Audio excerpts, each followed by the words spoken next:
entre les autorités sénégalaises et l'Union européenne qui nous ment et qui nous dit la vérité. À travers une conférence de presse, l'ambassadeur de l'Union européenne au Sénégal a annoncé que l'Europe mettait fin à l'accord de pêche avec le Sénégal. De l'autre côté, le gouvernement du Sénégal, à travers certains députés du PASTEF, annonce que c'est le président Bassirou Diomaye Faye et son premier ministre Ousmane Sonko qui ont bel et bien mis fin à ces accords de pêche car ils ne profitent pas aux Sénégalais. Salut tout le monde, c'est Asrafil. Ici, je vous parle de ce qui se passe en Afrique. Si cela vous intéresse, je vous invite à vous abonner pour ne pas manquer les prochaines vidéos. Avant de rentrer dans le vif du sujet, il faut savoir qu'il y a des accords de pêche qui existent entre le Sénégal et plusieurs pays, tels que la France, l'Espagne, l'Union européenne, la Russie ou encore la Chine. Selon l'ambassadeur de l'Union européenne au Sénégal, ils ont décidé de rompre cet accord à cause de la pêche illicite. Écoutons monsieur l'ambassadeur. Le 27 mai dernier, la Commission européenne a notifié à l'État du Sénégal le fait qu'il y avait un certain nombre de défaillances qui avaient été constatées dans le cadre de la pêche illicite, non déclarée et non réglementée. Et quand la Commission européenne notifie ce genre de décision, automatiquement, les accords de pêche ne sont pas renouvelés tant que la lutte contre la pêche illicite, INN, tant que des progrès n'ont pas été enregistrés dans la lutte contre la pêche illicite et non déclarée et non réglementée. Donc il y a un lien entre les deux qui fait que, pour une raison de cohérence, simplement, il ne serait pas cohérent pour l'Union européenne, qui a une politique de tolérance zéro à l'égard de la pêche INN, de renouveler un accord avec des pays qui ont été notifiés de ce type de difficultés. Quand on regarde la situation de manière plus globale, le Sénégal n'est pas isolé. Je crois qu'il y a eu 24 pays tiers qui ont reçu ce type de notification sur de la pêche INN. Et dans ce cas-là, qu'est-ce qui se passe? La Commission européenne est à la disposition, l'Union européenne est à la disposition de l'État du Sénégal pour travailler avec l'État du Sénégal pour pouvoir trouver les moyens d'endiguer ce fléau qu'est la pêche illicite. Le non-renouvellement, ça implique que les bateaux européens ne pourront plus pêcher dans la zone économique exclusive du Sénégal. Je veux bien croire aux raisons avancées par l'ambassadeur de l'Union européenne.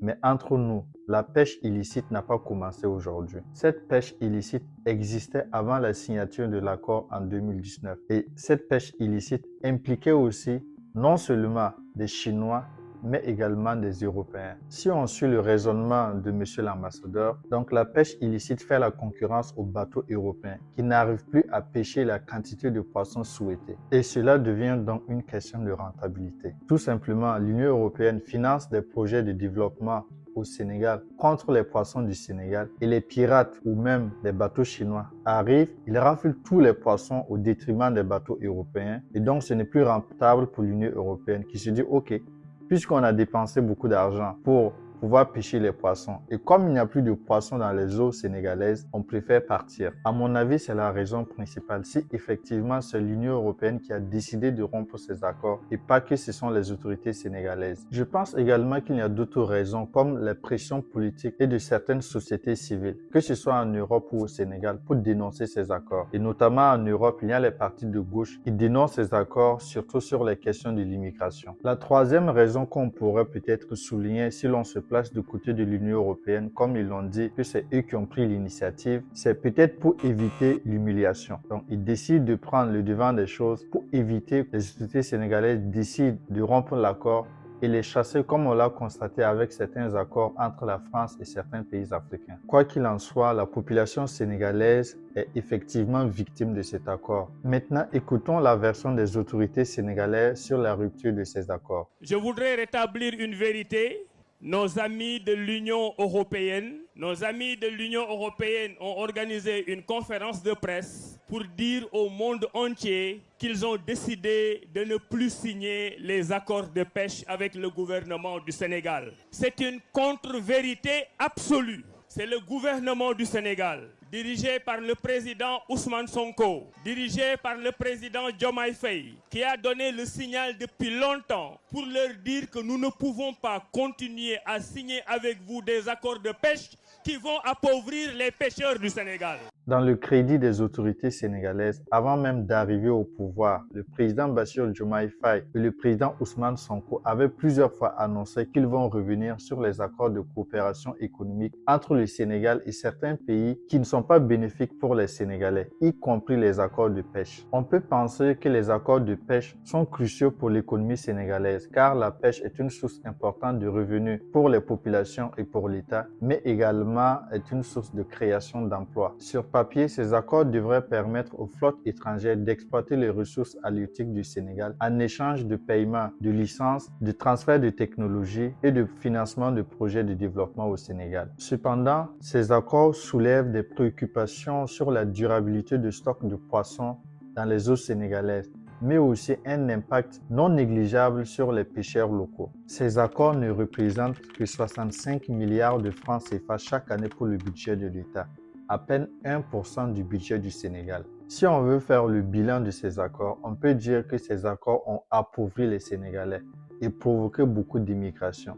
On peut même dire que beaucoup de Sénégalais sont morts dans l'océan à cause de ces accords. Et je ne dis pas cela seulement pour les bateaux européens, cela est valable pour les bateaux russes ou chinois. La rupture de ces accords est un soulagement pour les Sénégalais qui applaudissent d'ailleurs la rupture de ces accords, selon eux par les autorités sénégalaises. L'autre question qu'on pourrait se poser, pourquoi ce sont les accords avec l'Union européenne qui sont les plus dénoncés par les populations? Cela pourrait s'expliquer par l'hypocrisie de l'Europe sur les questions de l'immigration. Non seulement ces accords n'ont pas permis de réduire la pauvreté, au contraire, ces accords ont augmenté la pauvreté. Ils laissent des milliers de personnes sans travail. Et lorsqu'ils décident de tout abandonner pour rejoindre leurs poissons en Europe, on les traite de tout nom, on les insulte à longueur de journée sur les plateaux télé. Pour les accords à venir, il serait essentiel de trouver un équilibre entre les intérêts économiques et la protection des ressources marines pour assurer l'avenir durable des pêcheurs sénégalais. Pensez-vous que les autorités sénégalaises doivent arrêter les accords de pêche avec les autres pays et seulement accepter les pêcheurs sénégalais? Faites-moi savoir cela dans les commentaires. Merci d'avoir regardé cette vidéo et surtout, like et abonne-toi pour ne pas rater les prochaines vidéos. Merci, prenez soin de vous. À bientôt.